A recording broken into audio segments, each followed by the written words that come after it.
Welcome back, dear friends. Today I want to speak to you about the Mass. The Mass, to be honest, has been more of an obligation for me, especially remembering the years of my childhood when my parents would take me to church every Sunday and many a times when I didn't want to go. But I've been inspired to read and know more about the Mass. And there is this one book that I would like to mention called The Most Holy Sacrifice of the Mass Explained by Reverend von Kochim, which was written a few centuries ago, that changed my entire perception of the Mass.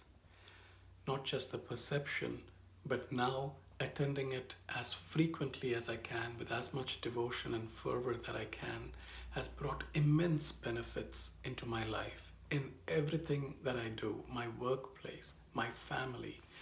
And so I'm keen to share this greatest treasure, our highest privilege on earth, with you as well. I would like to start with the church itself where Mass is celebrated. To consecrate a place to become a church, there are many rituals recommended by the Catholic Church. Without going into the rituals, I would like to talk about an incident that highlights the importance of a place being consecrated to become a place where God dwells, the church. And this incident happened in Ensidon, where the people built a chapel in remembrance of Saint Meinrad and in the honor of Our Lady. After building the chapel, to consecrate the chapel, they invited Bishop Conrad. Bishop Conrad, on arriving to the place the day before the consecration in the evening, went to visit the chapel. On approaching the chapel, he could hear voices of singing and chanting, and he was intrigued. On going closer and looking inside the chapel, he was amazed to see Jesus together with the angels and saints, himself performing the rituals of the dedication of churches as prescribed by the Catholic Church. He looked on in amazement, and Jesus finished the dedication with celebrating the Mass himself. And then when Bishop Conrad looked at the floor, he saw the ashes from the consecration on the floor. The walls were smeared with oil, and he knew it was all real and not a dream. He went back to his place in amazement. Next morning, the people had all gathered to begin the consecration because they were unaware of what had happened the previous night. Bishop Conrad, on reaching there, told the people, cannot consecrate. The church, the chapel, has already been consecrated. The people did not believe, and the bishop, on the persuasion of the people, was about to begin the consecration of the church once again, when there was a voice heard from heaven saying, "Cease, brother, the chapel has already been consecrated." This voice was heard in the hearing of all the people present there 3 times. The bishop stopped and sent a report of this to Rome, and that's how the story has since then been known worldwide. And just wanted to highlight here how important it is to consecrate a place to become a place of worship where God himself dwells. Does God himself dwell in the church? Yes, he absolutely does. And that's why we have the tabernacle with the red light. As many of you may have noticed, the red light indicates the presence of Jesus through the body of the host, the body of Jesus being present in the tabernacle. And Jesus, in fact, revealed to Saint Mechtild that at any given point of time, there are at least 3,000 angels from the 7th choir, the thrones, present in devout attendance around every tabernacle where the Blessed Sacrament is present. So my dear friends, I invite you when we enter a chapel or a church, even if we are the only person, God is truly present there. And the church, the chapel is truly the dwelling place of God. Let us genuflect, bring back the practice of genuflecting, genuflect in adoration towards the tabernacle where Jesus is truly present. Let us remember that we are in the presence of angels when we are in the church and conduct ourselves accordingly. When we enter the church, we then see the altar.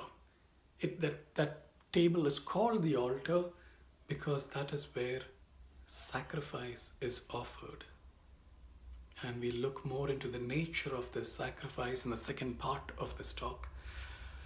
But that altar is lifted up, as you would see in all churches, because it represents Calvary. The things on the altar remind us of the passion and death of Jesus. Without going through all of the things, calling to mind a few, first being like the paten that holds the host, that becomes the body of Jesus during Mass. Then there is the chalice, the cup that holds the wine that becomes the blood of Jesus during Mass. And now, interestingly, there is the square stiffened cloth that is placed over the chalice. That, my friends, symbolizes the stone that covered the tomb of Jesus. And the paten and the chalice are placed on a large square linen cloth called the corporal. The corporal symbolizes the cloth that covered the body of Jesus when it was taken down from the cross.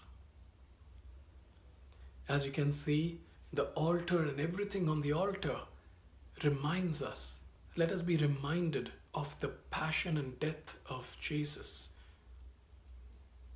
And to celebrate the Mass on the altar, we need a priest. My friends, even the vestments of a priest remind us of the passion and death of Jesus. Taking a few, for example, the amice, the white collar called the amice that the priest wears, symbolizes the cloth with which Jesus was blindfolded by the soldiers and then struck by them, asking him, "Who struck you?" The long cloth that the priest wears around his neck, called the stole, symbolizes the chains that were put on Jesus when he was sentenced to death. As you can see, the priest, the altar, the things on the altar, everything reminds us of the passion and death of Jesus, which is precisely what the Mass is. The Mass is a sacrifice. What is the sacrifice? The sacrifice is nothing but the one and only perfect sacrifice, which was the sacrifice of Jesus on Calvary. The Mass is basically a reenactment or making truly present the sacrifice of Calvary before us. Yes, dear friends, it is as if you were or you are in Calvary during the Mass. Let us remember, and let us, as we enter the church the next time, let us remember to genuflect before the tabernacle. Let us be reminded of the passion and death of Jesus as we look at the altar. As we look at the priest, let us be reminded of Jesus. And let us conduct ourselves in reverence and knowing that we are in the dwelling place of God and in the presence of angels. This was the context, my dear friends, I wanted to present to you before we delve into the holy sacrifice of the Mass itself in part 2. Thank you, my dear friends, for patiently listening.